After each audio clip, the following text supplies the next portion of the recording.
Hello everyone, আজকে ভিডিওটা আমার কিচেন রুম থেকে স্টার্টিং করলাম। তোমরা তো জানোই আমি এখনও বাবার বাড়ি আছি। তো এখন মর্নিংয়ে হবে ওটসের খিচুড়ি, আর বোন এখন ফোড়ন দিচ্ছে ওটসটা। আমি তো রেগুলারই ওটস খাই, আর আমাদের মেজেও খায় ওটস। তো আজকে ওকে বললাম যে একটু খিচুড়ি করে খাওয়া।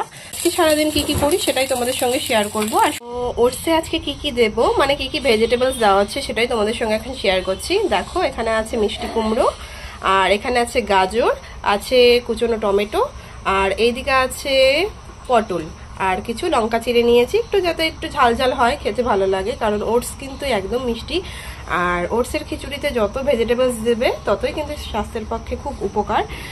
তো এখন এই ভেজিটেবলসগুলো ফ্রাই করে নেব। প্রথমে কুমড়োটা দিচ্ছি।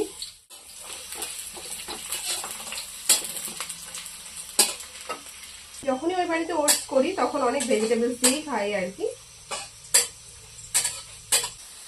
এখন গাজরগুলো দিয়ে দেবো। তো এই যে গাজরগুলো দিয়ে দিচ্ছি, আর এইদিকে যে পটলগুলো কাটা হয়েছে পটলগুলো দিয়ে দিচ্ছি।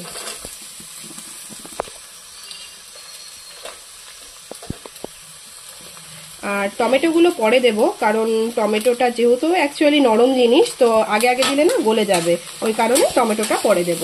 আর এইদিকে দেখো আমার ভাজা হচ্ছে। এই দেখো ওটসের খিচুড়ি তৈরি হয়ে গেছে, এখন বোন সার্ভ করে দিচ্ছে।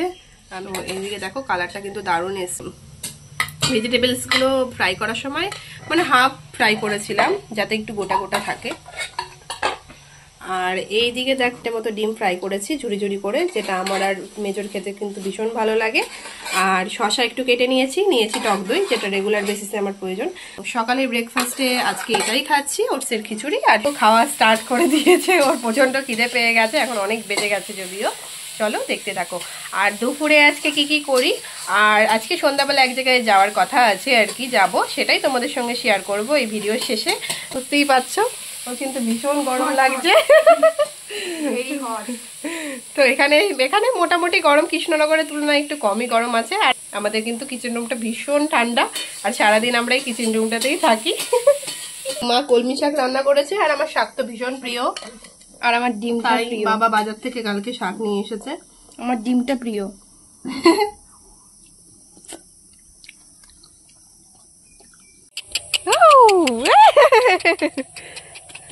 চল, লালুর এখন ঘোরা হয়ে গেছে, লালুকে এখন বাড়ি নিয়ে যাওয়া হচ্ছে। হে লালু কি, লালু রে বাড়ি যাবো, চলো বাড়ি চলো। এখন দেখো আম কাটা হচ্ছে, আমাদের ডলি আম কাটতে বসেছে। আর ডলি আম কাটলে মানে এরকম ঠিক 1 গামলা করে আম কাটবে সবার জন্য। আর আমাদের বাড়ি এত পরিমাণে আম যে মোটামুটি এরকম 1 গামলা করে রেগুলার কাটা হচ্ছে, তবুও আম ফুরাচ্ছে না। খেয়েই যাচ্ছি, মানে একবেলা ভাত আমাদের আর খাওয়া হচ্ছে না, এমন অবস্থা হয়ে গেছে আম খেতে খেতে। এদিকে তো দেখতেই পাচ্ছ মা এদিকে সর্ষে বেটে নিচ্ছে, কারণ সর্ষে পাবদা হবে আজকে। তো জামাই ষষ্ঠীতে খাওয়া হয়েছে সর্ষে পাবদা, আমি করেছিলাম, সবার খুব ভালো লেগেছে বলে আবার আজকে সর্ষে পাবদা করা হচ্ছে, আজকে 3-4 দিন পর। তো এই দেখো আমরা এখন ফেস প্যাক লাগিয়েছি, আর সঙ্গে ও এসছে, এরও লাগাতে হবে, তাই একে লাগিয়ে দিয়েছি আমরাও। কুটুস কুটুস। দুপুরে এখন লাঞ্চ করতে বসেছি দেখো। আর এখানে আছে মাছের তেল ভাজা, পেঁয়াজ দিয়ে আর লঙ্কা দিয়ে করেছে মা, যেটা আমার খুব পছন্দের মাছের তেল। আর এখানে করেছে পটল চিংড়ি, আর করেছে সর্ষে পাবদা, আর করেছে টক ডাল আম দিয়ে। তো দুপুরে লাঞ্চে আজকে এটাই খাচ্ছি। বম্মা বাড়ি এসছি আমার অ্যালবামটা নিয়ে, আর আজকে জ্যাঠাও বাড়ি আছে, ভালোই হলো। তো এখন আমার অ্যালবামটা দেখছে, যে কাকার ছবি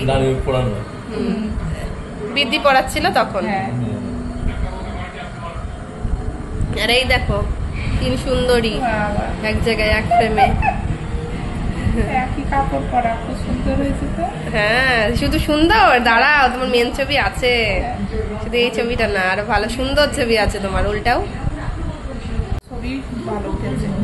এগুলো যোগুর মন্দিরে, হ্যাঁ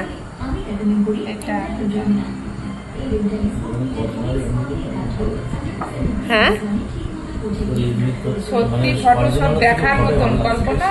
হ্যাঁ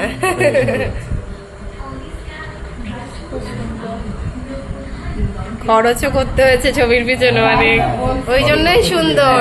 আমার শাশুড়ি মা বলছে তাই, যেমন গুড় সেরকম মিষ্টি। হ্যাঁ, তো 100 বার বলতে হবে। হ্যাঁ, খরচও তো কম করিনি বিয়েতে, সেটা ভাবো। এইগুলো খুব সুন্দর হাতগুলো দিয়েছে। হ্যাঁ, এটা হচ্ছে মিন্টু দাদার মায়ের হাত, ওইটা হচ্ছে সাইডে দাঁড়িয়েছে ঠিক করে পজিশন পাইনি। ছবিগুলো তোলা চেহারা ভালো না রেখে এমনি ভালো হয় না, আবার ফটো তোলা। তা হলো হ্যাঁ, সে বাবা তো খারাপ না দেখতি, সেরকম সুন্দর, সেরকম মুখ লম্বা, সেরকম চেহারা, সব দিকে সমান আছে।